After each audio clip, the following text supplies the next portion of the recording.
Hello my dear student. आज हम लेकर आए हैं परमाणु संरचना का पार्ट टू में हम लोग देखने वाले हैं नील्स बोर का परमाणु मॉडल। तो नील्स बोर का परमाणु मॉडल, इससे पहले हम लोग पढ़े थे इलेक्ट्रॉन का खोज किस प्रकार किया गया था, प्रोटॉन का खोज, थॉमसन का परमाणु मॉडल, उसके बाद रदरफोर्ड का परमाणु मॉडल। ये तीसरा परमाणु मॉडल आपका नील्स बोर का परमाणु मॉडल है। काफी हम 0 लेवल से स्टार्ट कर देंगे, काफी एडवांस तक ले जाएंगे सर। पर वीडियो को शुरू से अंत तक कम से कम 1 से 2 बार देखिएगा। पहले आप लोग क्या करते हैं, एक बार जल्दीबाजी में वीडियो को रोकिए, अच्छी तरह पढ़िए उसको, तो एनसीईआरटी बुक निकाल के उसको अच्छी तरह से देख लीजिए। एनसीईआरटी वीडियो देखने के बाद एक बार एनसीईआरटी को जरूर पढ़िएगा 11th का। तो नील्स बोर का परमाणु मॉडल ही क्या कह रहा है। नील्स बोर जो काफी महान साइंटिस्ट थे फिजिक्स के, जो आपके रदरफोर्ड के समकालीन थे। ये रदरफोर्ड के साथ भी 1 साल काम कर चुके हैं। अब फिजिक्स के क्षेत्र में 1922 में नोबेल प्राइज से भी सम्मानित किया गया है नील्स बोर को, 1922 में, जो रदरफोर्ड के साथ भी कार्य कर चुके हैं। डेनिश के थे ये, काफी महान साइंटिस्ट। तो रदरफोर्ड के परमाणु मॉडल में कुछ कमी था, इसी कमी को दूर करने के लिए नील्स बोर साहब आए थे। तो नील्स बोर का थ्योरी काफी हद तक सही है उनको, और उनसे रदरफोर्ड से ज्यादा इंटरेस्टेड भी है, जो परमाणु के कक्षक, ऊर्जा, त्रिज्या, वेग का पता लगाएं। कौन? Niels Bohr. तो नील्स बोर का तो बहुत सारी बात हम लोग चर्चा करेंगे, स्टेप बाय स्टेप करके सबको प्रूव भी करना है। त्रिज्या कैसे आया, वेग कैसे आया, ऊर्जा कैसे आया किसी भी कक्षा का। तो नील्स बोर सर का कहना क्या था कि परमाणु के पास एक केंद्र होता है, परमाणु के पास एक केंद्र होता है जिसे नाभिक कहा जाता है।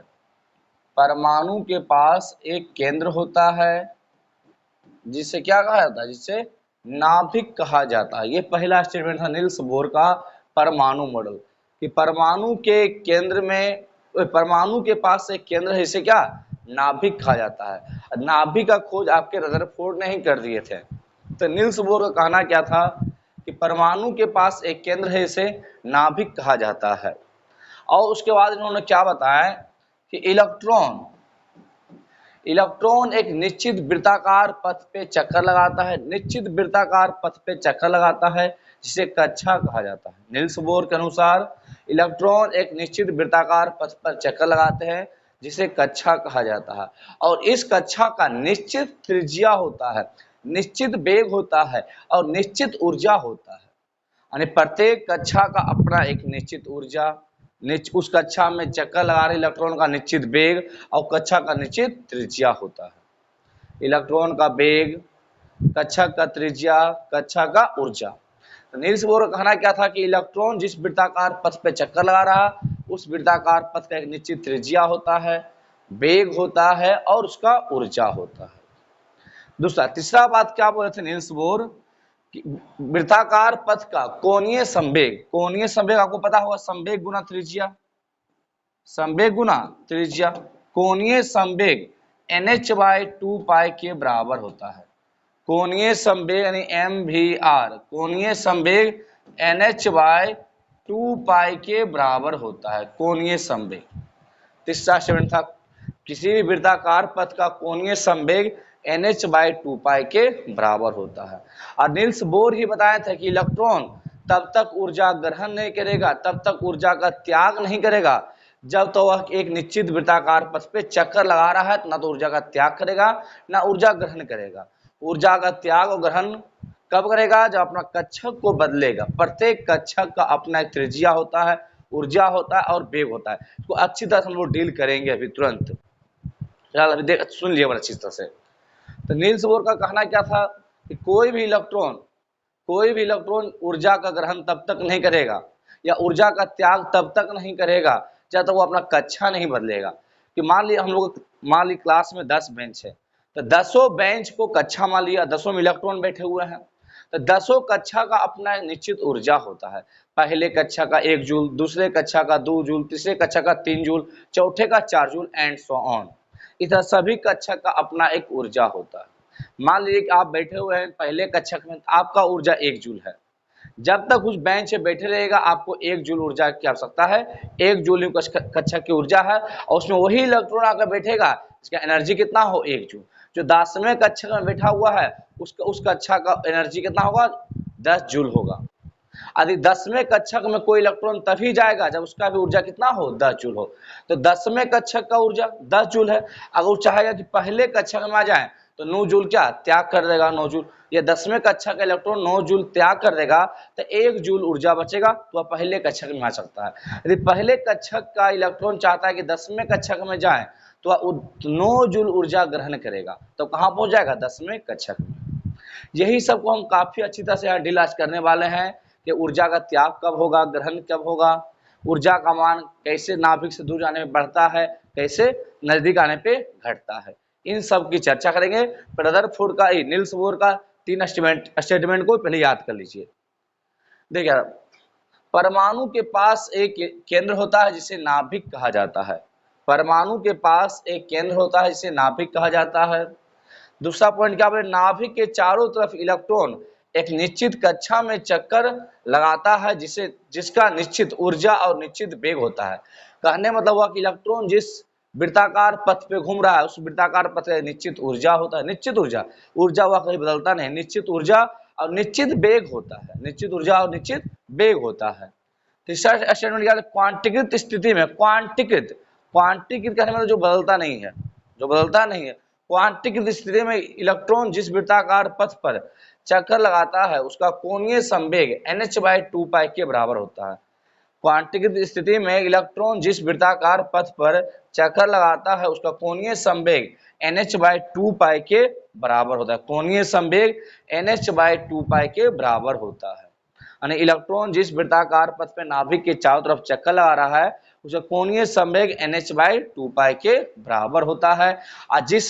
और उस वृत्ताकार पथ का निश्चित ऊर्जा होता है और ऊर्जा का त्याग या ग्रहण तब तक नहीं होगा, या ऊर्जा का अवशोषण या उत्सर्जन तब तक नहीं होगा जब तक वह कक्षा ना बदले। और एक ही कक्षा में है तो ऊर्जा का त्याग या ग्रहण नहीं होता है।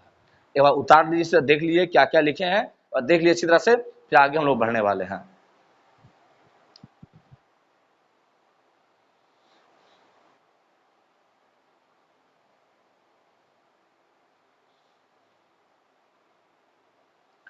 अब देखिए हम लोग डील करते हैं कि आखिर उस कक्षा का त्रिज्या क्या था, उस कक्षा का ऊर्जा क्या होगा और उसका वेग क्या होगा।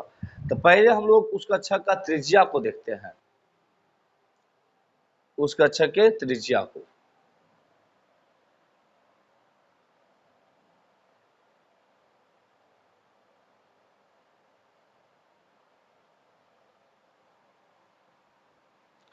देखिए कक्षक का त्रिज्या, पहले हम लोग डील करते हैं कक्षक का त्रिज्या, सॉरी कक्षक लीजिए, कक्षा का त्रिज्या।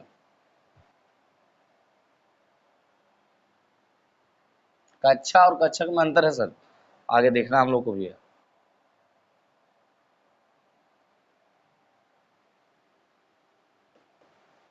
अभी नील्स बोर क्या बोलते हैं, किसी भी कक्षक का एक निश्चित त्रिज्या होता है, निश्चित ऊर्जा होता है, इलेक्ट्रॉन का निश्चित वेग होता है। कक्षा का त्रिज्या,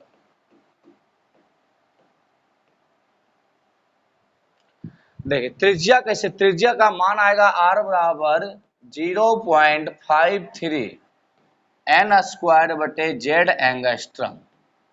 ये आता है किसी भी कक्षा का निश्चित त्रिज्या क्या होता है, r बराबर 0.53 n² z एंगस्ट्रम। यही इतना आप याद कर लीजिएगा, सारा न्यूमेरिकल बन जाएगा। आपसे कहीं प्रूव करने के लिए नहीं आता है कि कक्षा का त्रिज्या प्रूव कीजिए, इतना याद कीजिएगा, सारा क्वेश्चन एडवांस नीट का हो सारा बन जाएगा। लेकिन यहाँ आपको प्रूव करके दिखाते हैं त्रिज्या आखिर आयात कैसे आया, क्योंकि एडवांस लेवल में इस फॉर्मूला से काम नहीं चलेगा, वहां कुछ का कुछ और मान रहता है। अधिक कैसे आता है इसको हम बताते हैं फॉर्मूला को। देखिए आपको अभी हम बताए थे कोणीय संवेग, इलेक्ट्रॉन का जो कोणीय संवेग होता है वह nh/2π के बराबर होता है। कोणीय संवेग nh/2π के बराबर होता है। और आपको क्या बताए थे कि इलेक्ट्रॉन वृत्ताकार पथ पे चक्कर लगाता है। तो इलेक्ट्रॉन वृत्ताकार पथ पे चक्कर क्यों लगाता है, तो कौन सा बल इसको मिलता है, आपको पता है कि प्रकृति में 5 बल है, गुरुत्वाकर्षण बल, स्थिर वैद्युत बल, चुंबकीय बल, नाभिकीय बल और दुर्बल बल।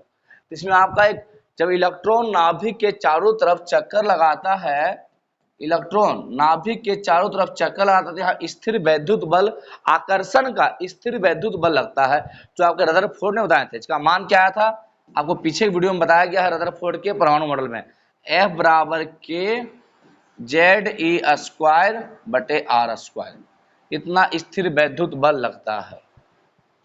तो यही स्थिर वैद्युत बल इलेक्ट्रॉन को वृत्तीय गति प्रदान करता है, स्थिर वैद्युत बल। तो केंद्रीय बल सेंट्रीपिटल फोर्स क्या हो गया, F बराबर के ZE² बटे R²।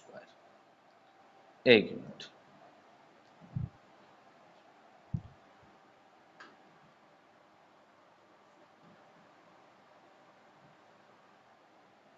इसको समीकरण 2 मान लीजिए आराम से। देखिए कोणीय संवेग NH/2π के बराबर होता है, और वृत्तीय गति यानी वृत्तीय केंद्रीय बल किसके कहा जाता है, स्थिर वैद्युत बल के ZE² बटे R²। ये हो गया आपका इलेक्ट्रोस्टैटिक्स फोर्स, स्थिर वैद्युत बल नाभिक और इलेक्ट्रॉन के मध्य। नाभिक का आवेश क्या था, Ze, इलेक्ट्रॉन का आवेश क्या था, E, Ze गुना E ZE², जो 12th के में पढ़िएगा कूलम्स के नियम में।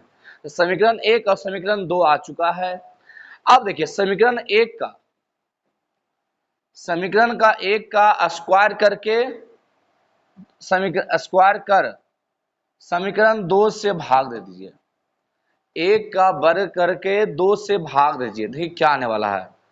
तो 1 का स्क्वायर करेंगे तो क्या आ जाएगा, देखिए M² V² R² बराबर N² H² बटे 4π²। तो 1 का वर्ग कर दिया और दूसरे से भाग दिया, दूसरे को भाग किस लेंगे, MV² बटे R बराबर के ZE² बटे R², भागा दे दिए। 1 का वर्ग करके दूसरे से हम लोग क्या किए, भागा दे दिए। तो देखिए क्या हो गया सर, ध्यान दीजिएगा। तो यहाँ पे देखिए पहला पद ये, तो इसमें 1m कट गया, 1m ऊपर बच गया, क्या बच गया ऊपर 1m, ये V² कट गया, कोई दिक्कत, और देखिए कोई कट रहा है, और कोई नहीं कट रहा है। इधर देखिए उतार लिए ना, जल्दी उतारिए, फिर इसको इधर मिटा के लिखना है, जल्दी कीजिए।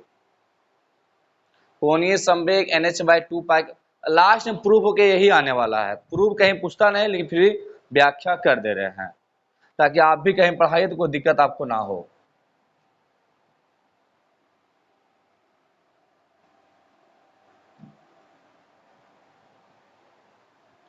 और ध्यान दीजिएगा इधर क्या बच गया, देखिए इधर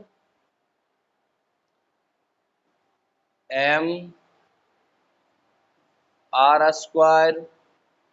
बराबर N² H² बटे 4π²। इधर क्या बच गया,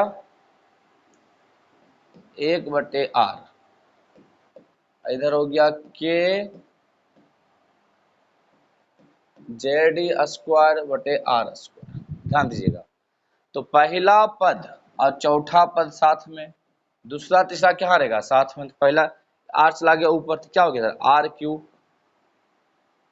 MRQ बराबर, ये ऊपर चला गया N² H² R², दूसरा तीसरा साथ में 4π² के ZE²।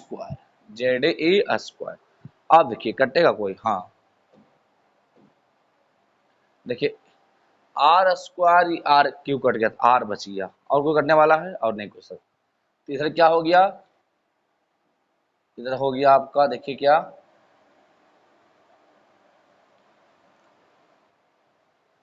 इधर देखिए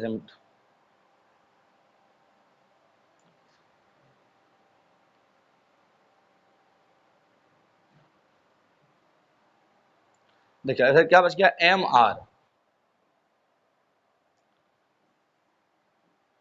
MR बराबर इधर हो गया N² H² बटे 4 पाई स्क्वायर 4 के का मान क्या होता है आपको पता है के का मान के बराबर होता है 1/4 पाई एप्सिलॉन नॉट। इसका मान लिख लीजिएगा। तो के का मान यहाँ पुट करते हैं। के का मान क्या था 1/4 pi epsilon not Guna Z A square. देखिए तो 4 4 कट गया, 1 पाई कट गया। जानते हैं एप्सिलॉन नॉट ऊपर चला गया। एम आर बराबर N square H square epsilon nought को भेज दीजिए। एप्सिलॉन नॉट बराबर 1 pi Z E square pi Z E square. तो आर बराबर क्या हो जाएगा जल्दी देखिए। आर बराबर देखिए आर बराबर क्या हो जाएगा। अब कुछ नहीं था, कोणीय संवेग को वर्ग करके समीकरण 2 जो स्थिर वैद्युत बल था उससे भागा दे देना था। तो हो गया आर बराबर आपका आ गया N square H square epsilon nought pi Z E square. अब देखिए इसमें किसका मान किसका मान स्थिर है। एच का प्लांक नियतांक का मान स्थिर है एच स्क्वायर। एप्सिलॉन नॉट का मान फिक्स है, ये आ गया एन स्क्वायर रह गया। देखिए पाई का मान तो फिक्स है, जेड का मान बदलेगा, परमाणु संख्या सभी तत्व के लिए अलग अलग होगा जेड। अब देखिए ये आ गया आपका त्रिज्या। अब देखिए इसमें क्या करना हमको है।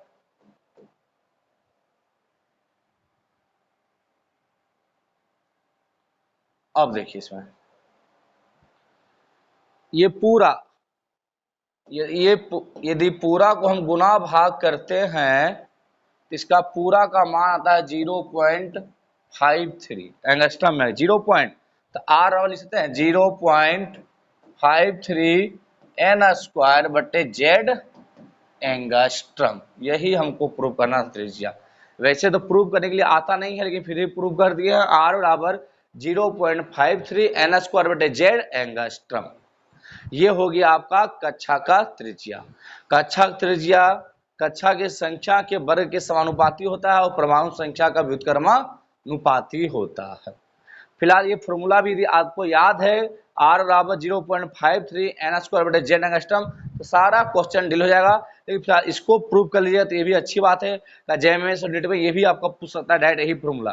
तो कुछ नहीं करना था, क्या करना था हमको कोणीय संवेग। देखिए बार फिर से कुछ करना हमको नहीं है सर। देखिए क्या था हम लोग का ये था कि कोणीय संवेग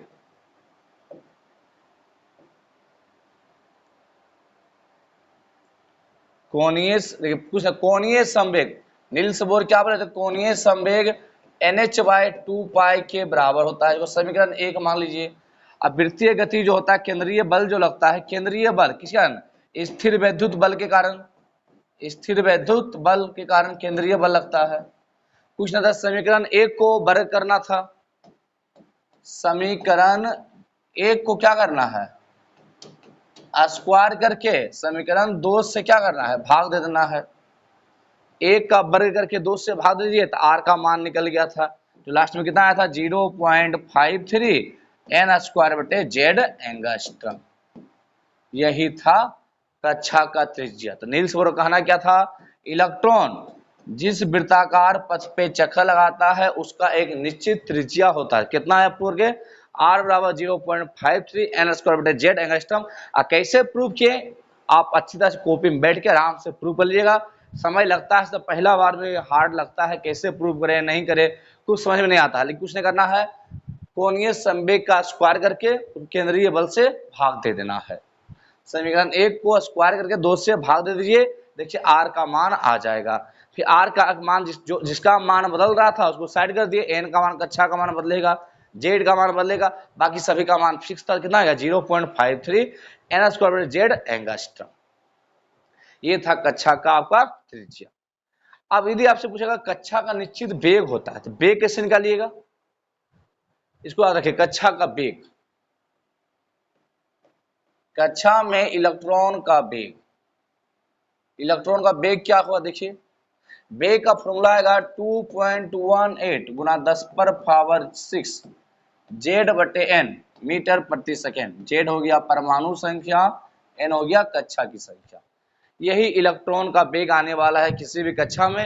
यदि फॉर्मूला भी आपको याद है तो सारा न्यूमेरिकल बन जाएगा।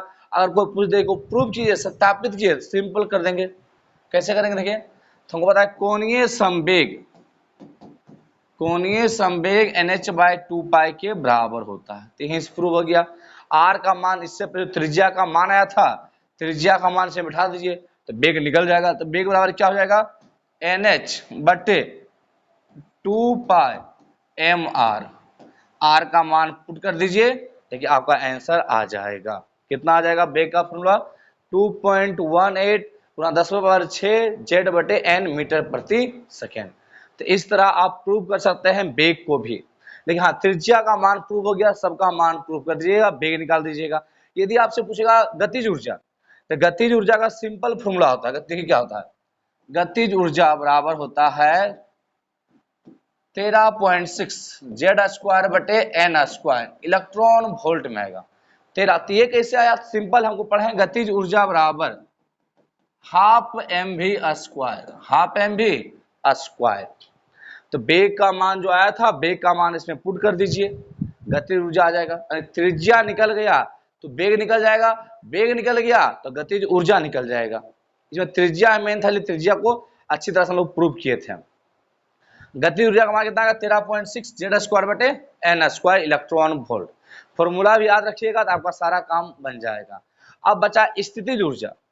तो स्थितिज ऊर्जा क्या आएगा देखिए, तो स्थितिज ऊर्जा क्या होता है, K Q1 Q2/R। आपको पता है कि नाभिक है, बाह्यतम कक्षा में इलेक्ट्रॉन चक्कर लगा रहा है, इलेक्ट्रॉन पे होता है ऋण आवेश। स्थितिज ऊर्जा क्या है, स्केलर क्वांटिटी है, तो इसमें आवेश क्या हो जाएगा, K, नाभिक का आवेश हो गया Ze, और इलेक्ट्रॉन का आवेश हो गया -E/R।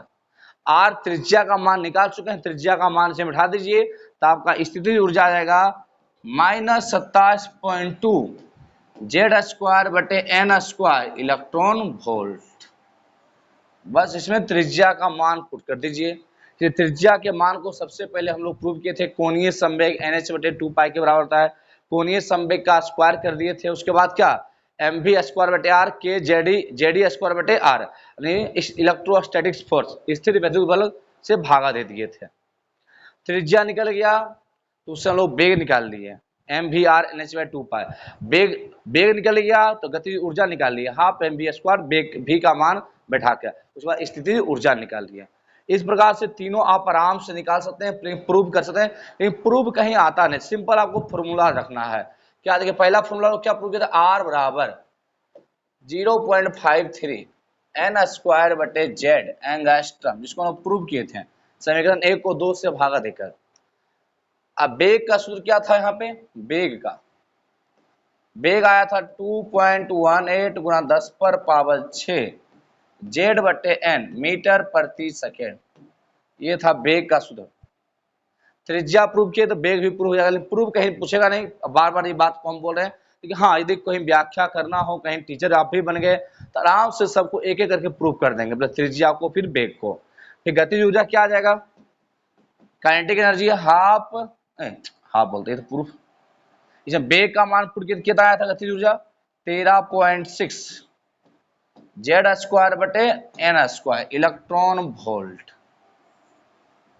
गतिज ऊर्जा। फिर स्थितिज ऊर्जा क्या था, स्थितिज ऊर्जा ने पोटेंशियल एनर्जी था माइनस, यानी कि गतिज ऊर्जा का दुगुना आएगा स्थितिज ऊर्जा, लेकिन ऋणात्मक है, 27.2 Z²/n² इलेक्ट्रॉन वोल्ट।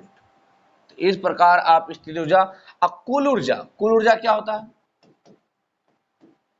कुल ऊर्जा होता है आपका गतिज ऊर्जा प्लस स्थितिज ऊर्जा, गतिज ऊर्जा प्लस स्थितिज ऊर्जा, तब कितना आ जाएगा, ये आपका आ जाएगा -13.6 Z²/n² इलेक्ट्रॉन वोल्ट। ये आपका आ गया कुल ऊर्जा, जहां Z क्या था, परमाणु संख्या, Z था आपका परमाणु संख्या, N के क्या था, कक्षा की संख्या,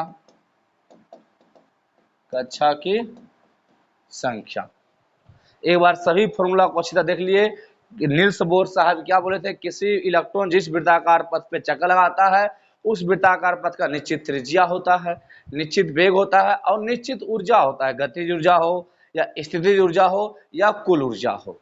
तो सभी फॉर्मूला को अच्छी तरह से नोट कर लिए। अब इस पे 2-3 हम लोग क्वेश्चन करेंगे तब आगे बढ़ेंगे जल्दी।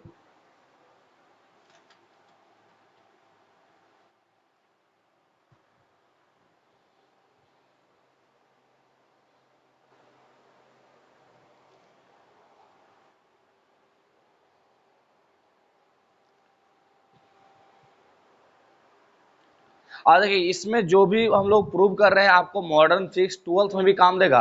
12th में एक चैप्टर है ना परमाणु, उसमें आपको पूरी तरह से थ्योरी सारा काम देगा। इसके बाद हम लोग पढ़ेंगे स्पेक्ट्रम, हाइजेनबर्ग का सिद्धांत पढ़ेंगे, डी ब्रोगली तरंगदैर्घ्य पढ़ने वाले हैं, वो सभी आपको 12th फिजिक्स में भी काम देगा। आपसे वादा करते हैं इस वीडियो को 1 से 2 बार देखिए, 12th में फिजिक्स में परमाणु चैप्टर में कोई दिक्कत नहीं होगा। उधार लिए। अब इसमें सब क्वेश्चन एक करते हैं।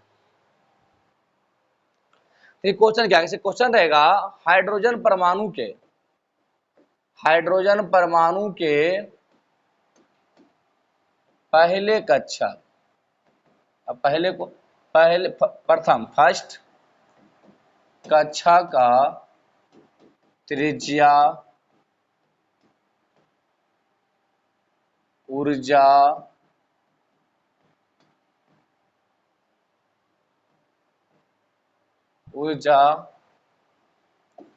और इस कक्षा में इलेक्ट्रॉन का वेग क्या होगा, इलेक्ट्रॉन का वेग। जल्दी फास्ट। हाइड्रोजन परमाणु के पहले कक्षा का त्रिज्या, ऊर्जा और इलेक्ट्रॉन का वेग क्या होगा। तो आपको सिंपल फॉर्मूला याद है, उस पर आराम से क्वेश्चन सॉल्व कर सकते हैं। देखिए क्या रहा है, जैसे आप हाइड्रोजन परमाणु बोला है तो हाइड्रोजन परमाणु का परमाणु संख्या कितना होता है, जेड होता है इसका 1। अब कौन सा कक्षा बोला है, पहले कक्षा का, पहले कक्षा का त्रिज्या पूछा है तो n का मान हो गया 1। तो पहले त्रिज्या r बराबर क्या था 0.53 n स्क्वायर बटे जेड एंगस्ट्रम। तो 0.53 n स्क्वायर पहले कक्षा का स्क्वायर और जेड परमाणु संख्या भी हाइड्रोजन का एक ही है, कितना हो गया 0.53 एंगस्ट्रम। तो ये आपका त्रिज्या हम निकाल सकते हैं। यदि आपसे पूछ दे वेग, तो वेग क्या था 2.18 गुना 10 पर पावर 6 जेड बटे एन मीटर प्रति सेकेंड। आराम से समझ सकते हैं हाइड्रोजन परमाणु है तो परमाणु संख्या कितना होगा 1 होगा। बोले बस फॉर्मूला याद रखिए सारा बन जाएगा। प्रूव करना हो तो एक दो बार वीडियो देखिए, प्रूव कर लीजिएगा खुद से। एक कक्षक भी कौन सा है, पहला है, तो एक कट गया, तो कितना वेग हो गया 2.18 गुना 10 पर पावर 6 मीटर प्रति सेकेंड। यानी पहले कक्षक में इलेक्ट्रॉन का वेग कितना होगा 2.18 गुना 10 पर 6 मीटर प्रति सेकेंड। तो इस तरह आप लोग स्थितिज ऊर्जा और गतिज ऊर्जा भी निकाल सकते हैं। देखिए जल्दी फास्ट, बस फॉर्मूला को बिठाते जाइए, सब कुछ निकालते जाइए। हाइड्रोजन परमाणु है तो परमाणु संख्या 1 हो गया। कक्षा बोला पहले तो पहले कक्षक का। अगला देखिए गतिज ऊर्जा, तो हाइड्रोजन परमाणु का परमाणु संख्या 1 था, कक्षा 1 है। गतिज ऊर्जा पहले कक्षक का गतिज ऊर्जा क्या हो जाएगा 13, फॉर्मूला था 13.6 जेड स्क्वायर बटे एन स्क्वायर इलेक्ट्रॉन वोल्ट। तो 13.6, तो पहले कक्षक में इलेक्ट्रॉन का गतिज ऊर्जा क्या होगा, तो जेड स्क्वायर परमाणु संख्या 1 है हाइड्रोजन का। अब पहला कक्षा का ही पूछा है तो इसमें कोई दिक्कत है नहीं, कट गया सीधा। क्या हो गया 13.6 इलेक्ट्रॉन वोल्ट। और 1 इलेक्ट्रॉन वोल्ट में कितना जूल होता है, 1 इलेक्ट्रॉन वोल्ट बराबर होता है 1.6 गुना 10 पर पावर -19 जूल। जूल में बदलना हो तो इसे भी आप कर सकते हैं। यदि इसी तरह आप लोग निकाल सकते हैं क्या, स्थिति ऊर्जा क्या था, स्थिति ऊर्जा था -27.2 जेड स्क्वायर बटे एन स्क्वायर इलेक्ट्रॉन वोल्ट। तो कितना हो गया -27.2 जेड स्क्वायर, परमाणु संख्या हाइड्रोजन का 1 है तो 1 का स्क्वायर बटे एन स्क्वायर, तो पहला ही कक्षा का पूछा है -27.2 इलेक्ट्रॉन वोल्ट। तो कुल ऊर्जा क्या था, कुल ऊर्जा भी निकाल ही सकते हो, टोटल एनर्जी -13.6 जेड स्क्वायर बटे एन स्क्वायर इलेक्ट्रॉन वोल्ट। तो जेड का मान 1 रखेंगे, एन का मान भी 1 ही रखेंगे। क्या हाइड्रोजन परमाणु है, इसका परमाणु संख्या 1 है पहले कक्षक का, तो कुल ऊर्जा भी क्या आ जाएगा -13.6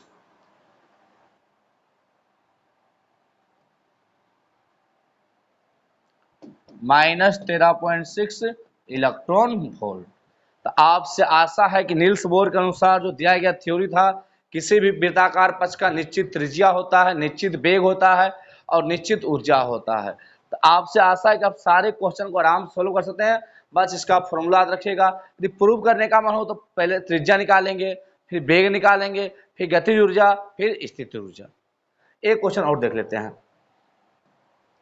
जैसे आपसे पूछेगा बेरिलियम आयन, बेरिलियम आयन के तीसरे कक्षक का त्रिज्या, वेग, गतिज ऊर्जा, स्थितिज ऊर्जा और कुल ऊर्जा क्या होगा, टोटल एनर्जी। जल्दी फास्ट। बेरिलियम आयन के तीसरे कक्षक का त्रिज्या निकालना है, वेग निकालना है, गतिज ऊर्जा निकालना है और स्थितिज ऊर्जा और कुल ऊर्जा निकालना है। तो जल्दी फास्ट कमेंट बताइए, जल्दी निकालिए। बेरिलियम परमाणु है, देखिए बेरिलियम परमाणु है, बेरिलियम परमाणु के तीसरे कक्षक। अब बेरिलियम आयन है, बेरिलियम आयन का परमाणु, बेरिलियम का परमाणु संख्या कितना, हाइड्रोजन, हीलियम, लिथियम 3 है। और तीसरे कक्षा का पूछा है त्रिज्या, इलेक्ट्रॉन का वेग, गति। जल्दी फास्ट, जल्दी में ये त्रिज्या क्या होगा, वेग क्या होगा, गति ऊर्जा क्या होगा और स्थिति ऊर्जा क्या होगा। देखिए बेरिलियम बोला है, कुछ नहीं करना है, तो बेरिलियम आयन है, इसका परमाणु संख्या कितना है, 3 है। अब कौन सा कक्षक बोला है, 3। तो त्रिज्या क्या हो जाएगा, R बराबर 0.53 n स्क्वायर बटे जेड एंगस्ट्रम। तो नहीं बढ़ा सकते, n का मान 0.53 n स्क्वायर, 3 का स्क्वायर बटे परमाणु संख्या 3 है, तो कितना हो गया ये 0.53 n स्क्वायर 9 बटे 3 एंगस्ट्रम। 3 तिया 9 कट गया, तो कितना आ गया ये देखिए, तो ये आ गया 3 तिया 9, 5 तिया 15, 0.2 के बाद 1.59 एंगस्ट्रम, ये आ गया त्रिज्या। इसी प्रकार आप वेग भी निकाल सकते हैं। तीसरे कक्षा का वेग क्या होगा बेरिलियम आयन का, 2.18 गुना 10⁻6 जेड बटे एन मीटर प्रति सेकेंड। तो बेरिलियम परमाणु है तो परमाणु संख्या भी 3 है और कक्षा भी 3 है, तो वेग तो इतना ही रह जाएगा। तो जेड का मान बढ़ाइए 3, एन का मान बढ़ाइए 3। तो आप ऊर्जा, गतिज ऊर्जा क्या था, गतिज ऊर्जा बराबर 13.6 जेड स्क्वायर बटे एन स्क्वायर इलेक्ट्रॉन वोल्ट। तो जेड का मान परमाणु संख्या कितना होगा, एन क्या था, कक्षक की संख्या। तो आपसे आशा है कि नील्स बोर के अनुसार त्रिज्या निकाल सकते हैं, वेग निकाल सकते हैं, गतिज ऊर्जा निकाल सकते हैं और कुल ऊर्जा निकाल सकते हैं। 13.6 जेड स्क्वायर बटे एन स्क्वायर इलेक्ट्रॉन वोल्ट। तो आपसे आशा है कि नील्स बोर के अनुसार किसी कक्षक का निश्चित त्रिज्या, वेग, ऊर्जा और उसका क्या गतिज ऊर्जा निकाल सकते हैं आराम से। ये चारों फॉर्मूला को, पांचों को याद रखिएगा माइंड में। इससे संबंधित जो भी कुछ किसी का पूछ दे, हाइड्रोजन परमाणु, बेरिलियम आयन, लिथियम आयन, जो भी पूछ दे, इस फॉर्मूला को आप बना सकते हैं। त्रिज्या का फॉर्मूला रखिएगा, वेग का, गतिज ऊर्जा का, स्थितिज ऊर्जा का और कुल ऊर्जा का, ये 5 फॉर्मूला आप याद रखिएगा, आपसे सारा क्वेश्चन बन जाएगा। आगे देखिए नील्स बोर के अनुसार, ये तो पहला स्टेप हम लोग क्या पढ़े थे कि इलेक्ट्रॉन के परमाणु के पास एक केंद्र होता है, इसे नाभिक कहा जाता है। दूसरा पॉइंट हम लोग क्या पढ़े थे नील्स बोर के अनुसार कि इलेक्ट्रॉन जिस वृत्ताकार पथ पे चक्कर लगाता है उसका निश्चित वेग होता है और निश्चित त्रिज्या और निश्चित ऊर्जा होता है, जो हम डील किए। तीसरा पॉइंट क्या पढ़े थे कि वृत्ताकार पथ का कोणीय संवेग NH/2π के बराबर होता है। और चौथा पॉइंट देखिए क्या बोले थे, चौथा पॉइंट सबसे स्ट्रॉन्ग पॉइंट्स हैं। चौथा पॉइंट नील्स बोर का कहना क्या था,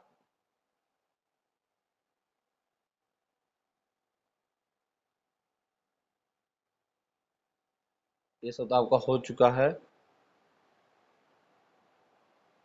एक मिनट, एक बात ध्यान दीजिएगा कि कुल ऊर्जा का सूत्र क्या था, -13.6 जेड स्क्वायर बटे एन स्क्वायर, -13.6 जेड स्क्वायर बटे एन स्क्वायर इलेक्ट्रॉन वोल्ट।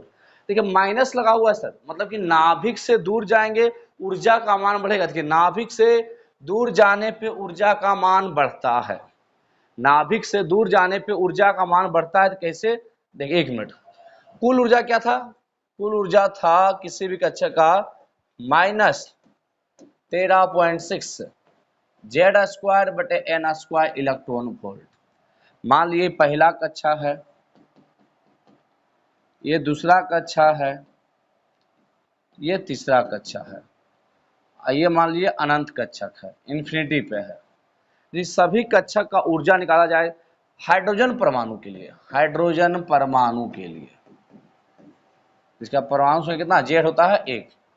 तो पहले कक्षक का ऊर्जा कितना आएगा देखिए, तो पहले कक्षक का ऊर्जा, पहले कक्षक का एनर्जी आ जाएगा, पहले कक्षक का -13.6 जेड स्क्वायर, 1 का स्क्वायर हाइड्रोजन परमाणु है, एन स्क्वायर 1 का स्क्वायर कट गया, तो पहले कक्षा का ऊर्जा आ गया -13.6 इलेक्ट्रॉन वोल्ट। तो पहले कक्षा का एनर्जी कितना हो गया -13.6 इलेक्ट्रॉन वोल्ट पहले कक्षा का। अब देखिए दूसरे कक्षा का क्या हो जाएगा। अब दूसरे कक्षा का यदि हम निकालना हो तो दूसरे कक्षा क्या कीजिएगा, ये ना -13.6 जेड स्क्वायर बटे एन स्क्वायर। तो दूसरे कक्षा का हम लोग निकालना है, कितना हो गया -13.6 जेड स्क्वायर, तो 1 का स्क्वायर हाइड्रोजन परमाणु है, दूसरे कक्षा का स्क्वायर 2 का स्क्वायर, दो दूनी 4, तो ये आपका हो गया -13.6 बटे 4, तो ये आ जाएगा आपका 4 12 3.4 इलेक्ट्रॉन वोल्ट। तो दूसरे कक्षा का ऊर्जा क्या हो गया -3.4 इलेक्ट्रॉन वोल्ट। अगर पूछे आपसे सीधा तीसरे कक्षक का, तीसरे कक्षक का ऊर्जा n बराबर 3,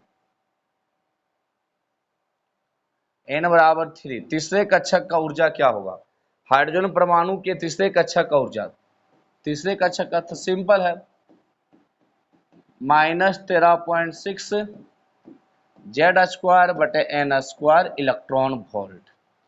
तो -13.6 जेड स्क्वायर, 1 का स्क्वायर हाइड्रोजन परमाणु के लिए निकाल रहे हैं हम लोग सब, तीसरे कक्षा 3 का स्क्वायर, तीसरे कक्षा 3 का स्क्वायर,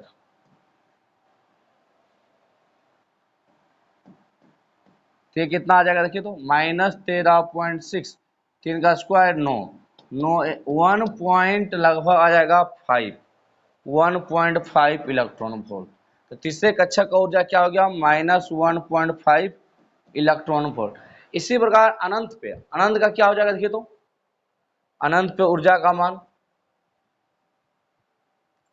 हाइड्रोजन परमाणु के इन्फिनिटी कक्षक पे, तो इन्फिनिटी कक्षक की संख्या कितना हो गया इन्फिनिटी, तो इन्फिनिटी कक्षक पे कितना हो जाएगा E बराबर -13.6 जेड स्क्वायर बटे एन स्क्वायर, तो -13.6 एन इन्फिनिटी का स्क्वायर, तो इन्फिनिटी ही हो जाएगा, तो ये हो जाएगा 0, अनंत ऊर्जा कितना हो गया 0। देखिए इससे अनुमान क्या लगा कि नाभिक से दूर जाने पे ऊर्जा का मान बढ़ रहा है, -13.6 बड़ा है कि -1.5 बड़ा है, -1.5 बड़ा है कि 0, -1.5 बड़ा है कि 0 बड़ा है, 0 बड़ा है। तो नाभिक से दूर जाने पे ऊर्जा का मान बढ़ता है, ये बात रखिएगा, नाभिक से जैसे जैसे दूर जाएंगे ऊर्जा का मान बढ़ेगा, और प्रत्येक कक्षा का अपना एक निश्चित ऊर्जा होता है। पहले कक्षा का -13.6 इलेक्ट्रॉन वोल्ट, दूसरे का -3.4 इलेक्ट्रॉन वोल्ट। तो प्रत्येक कक्षा का भी अपना एक निश्चित ऊर्जा होता है, और नाभिक से दूर जाने पे ऊर्जा का मान बढ़ता है। तो कैसे इस फॉर्मूला से निकाल सकते हैं, -13.6 जेड स्क्वायर बटे N square electron volt angstrom. आगे देखिए, आपको तो अभी बताया गया था कि प्रत्येक कक्षा का अपना एक निश्चित ऊर्जा होता है। मान लो ये पहला कक्षा था, ये दूसरा कक्षा है, ये तीसरा कक्षा है, हाइड्रोजन परमाणु है। लास्ट पॉइंट क्या बोले थे आपके,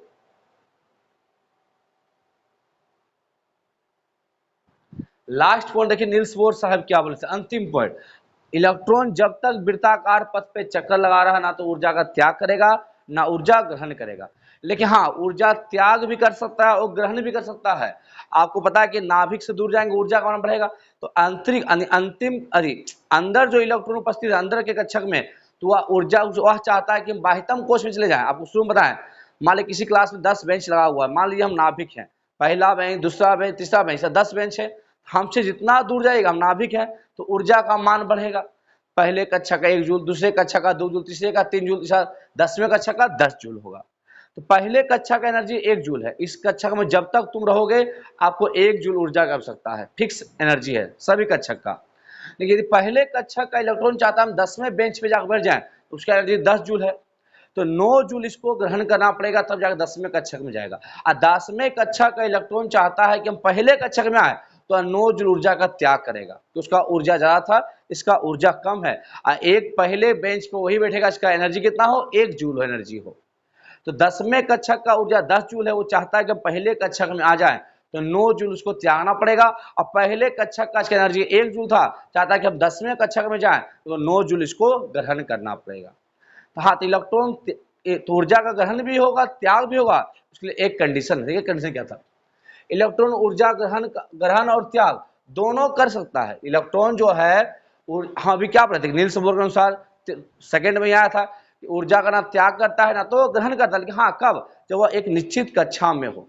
लेकिन जब कक्षा वह बदलेगा तो ऊर्जा का त्याग भी करेगा और ग्रहण भी।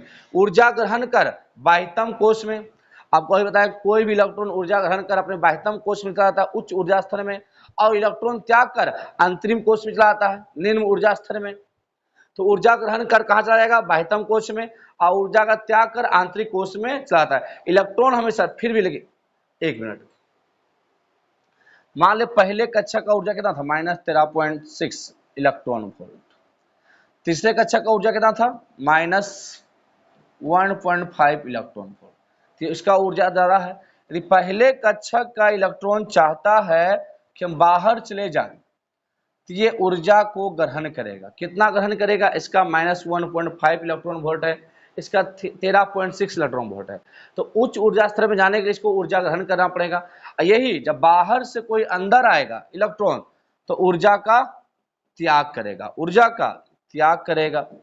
बाहर से अंदर आएगा तो ऊर्जा का त्याग करेगा, अंदर से बाहर जाएगा तो ऊर्जा को ग्रहण करेगा। कितना ऊर्जा ग्रहण करेगा, कितना त्याग करेगा, तो 2 कक्षा का अंतर। मान लो 10वें कक्षा का 10 जूल है, पहले का 1 जूल है, तो कितना त्याग करेगा कि 10वें जूल के पहले कक्षा में चला है तो 10 - 1 9 जूल त्याग करेगा। और चाहते हैं कि पहले कक्षा का इलेक्ट्रॉन 10वें जूल में जाए, कितना ग्रहण करेगा, 10 में 1 गया, 9 जूल ग्रहण करेगा या 9 जूल त्याग करेगा। बाहर से अंदर आएगा, बाहर से अंदर आएगा तो त्याग करेगा, अंदर से बाहर जाएगा तो ग्रहण करेगा। हमको पता है कि नाभिक से दूर जाने पर, नाभिक से दूर जाने पे ऊर्जा का मान बढ़ता है, ऊर्जा का मान बढ़ता है, इस बात को याद रखिएगा। इसी के आधार पर हम लोग आगे पढ़ेंगे स्पेक्ट्रम। जो ऊर्जा का जो त्याग करता है वह विद्युत चुंबकीय तरंग के रूप में विभिन्न रंगों का तरंग दैर्ध्य होता है।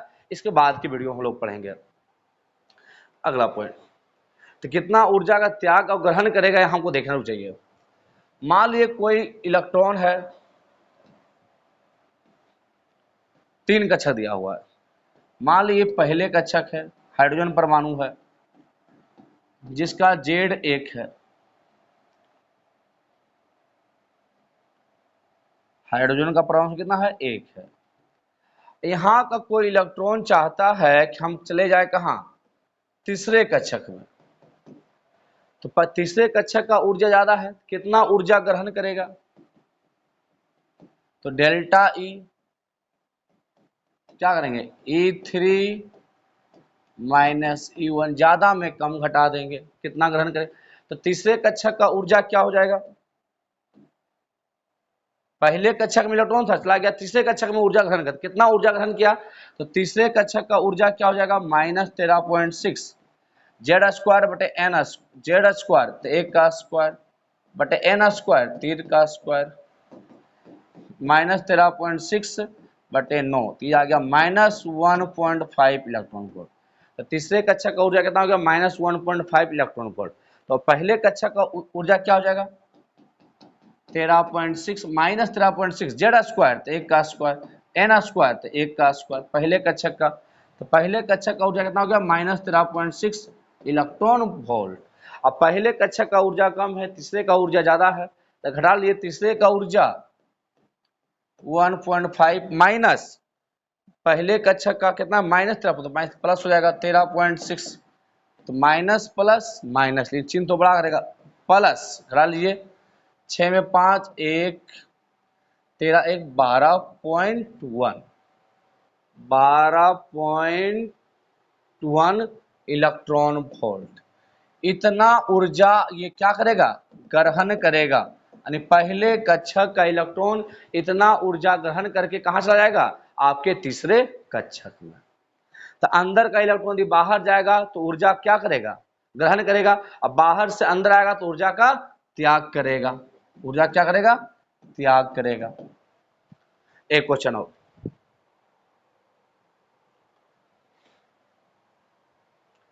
मान लीजिए कोई इलेक्ट्रॉन, आपके हाइड्रोजन परमाणु का कोई इलेक्ट्रॉन पहले कक्षक में है, यदि ये ऊर्जा ग्रहण कर चला जाता है चौथे कक्षक में, कहां चला गया, चौथे कक्षक में। तो बताइए पहले कक्षक से चौथे कक्षक में चला गया, कितना ऊर्जा ग्रहण किया, जल्दी फास्ट, कितना ऊर्जा ग्रहण करेगा कि पहले से वह चौथे कक्षक में पहुंच जाएगा, जल्दी फास्ट कमेंट बताइए।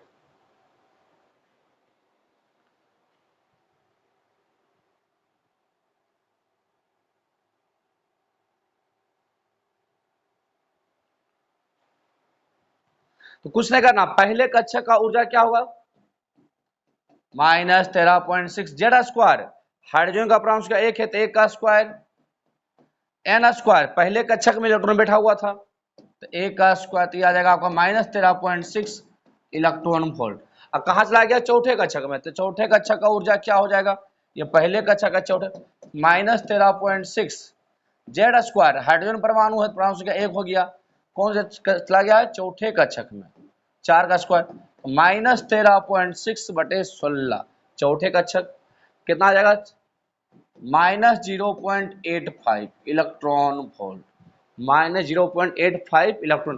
तो चौथे कक्षक का ऊर्जा उतना था, पहले का ऊर्जा इतना, चौथे का ऊर्जा ज्यादा है, तो कितना ऊर्जा ग्रहण करेगा, तो डेल्टा E4 माइनस E1, ज्यादा में कम घटाते हैं, तो माइनस 0.85 माइनस प्लस कर देगा 13.6, आ गया प्लस, घटा लीजिए कितना आएगा, तो आ गया 10.5, ये हो गया 5 आपका, ठीक है, ख्याल से कितना होगा, एक मिनट, तो ये आपका हो गया 13.6 0.85, 10 से 5 मतलब 5 हो गया 15 में, 15 में आपका 8 गया तो ये बच गया 7, 12.75 इतना इलेक्ट्रॉन वोल्ट ऊर्जा आपका ग्रहण करेगा, 12.75 इलेक्ट्रॉन वोल्ट। तो अंदर से बाहर जाएगा तो ऊर्जा ग्रहण करेगा, बाहर से अंदर आएगा तो ऊर्जा का त्याग करेगा। किसी भी परमाणु के नाभिक से दूर, किसी भी परमाणु में नाभिक से दूर जाने पर, नाभिक से दूर जाने पर, मान लीजिए आपका नाभिक है, ये पहले का अच्छा हो गया, ये दूसरे का अच्छा हो गया, या तीसरे, ये चौथा, तो नाभिक से दूर जाने पे ऊर्जा का मान क्या होता है, बढ़ता है, ऊर्जा का मान बढ़ता है। ऐसे ऊर्जा का फॉर्मूला क्या था, 13 माइनस 13.6 जेड स्क्वायर बटे एन स्क्वायर इलेक्ट्रॉन वोल्ट, ये था आपका ऊर्जा सूत्र। तो बाहर का ऊर्जा ज्यादा है, तो बाहर से कोई इलेक्ट्रॉन यदि अंदर आएगा तो ऊर्जा का त्याग करेगा, ऊर्जा का त्याग, और अंदर से बाहर जाएगा उच्च ऊर्जा, क्यों बाहर क्या है, उच्च ऊर्जा स्तर है, अंदर क्या है, निम्न ऊर्जा स्तर है, तो ऊर्जा का क्या करेगा, यह ग्रहण करेगा। इस पॉइंट को याद रखिएगा, कोई भी क्वेश्चन सोल्व हो कहीं भी आराम से फॉर्मूला रखेगा, सारा आपका बन जाएगा। लेकिन यहाँ पे एक पॉइंट और आने वाला है कि जब इलेक्ट्रॉन अंदर से बाहर जाता है उच्च ऊर्जा स्तर में, तो उसका टेंडेंसी क्या होता है कि अपने निम्न ऊर्जा स्तर में मूल अवस्था में वापस आ जाए। तो ऊर्जा ग्रहण करते या बाहर चला गया, लेकिन फिर कहाँ जाएगा, अंदर। ये अंदर आने के क्रम में ऊर्जा का त्याग करता है, जो ऊर्जा का त्याग करता है विकिरण के रूप में, विकिरण सूर्य का प्रकाश, विकिरण में विभिन्न रंगों का तरंगदैर्घ्य होता है, ऐसे विभिन्न रंगों के तरंगदैर्घ्य को स्पेक्ट्रम हम लोग बोलते हैं, स्पेक्ट्रम। स्पेक्ट्रम का व्याख्या भी नील्स बोर ही के थे, जो इसके बाद हम लोग देखते हैं स्पेक्ट्रम क्या है।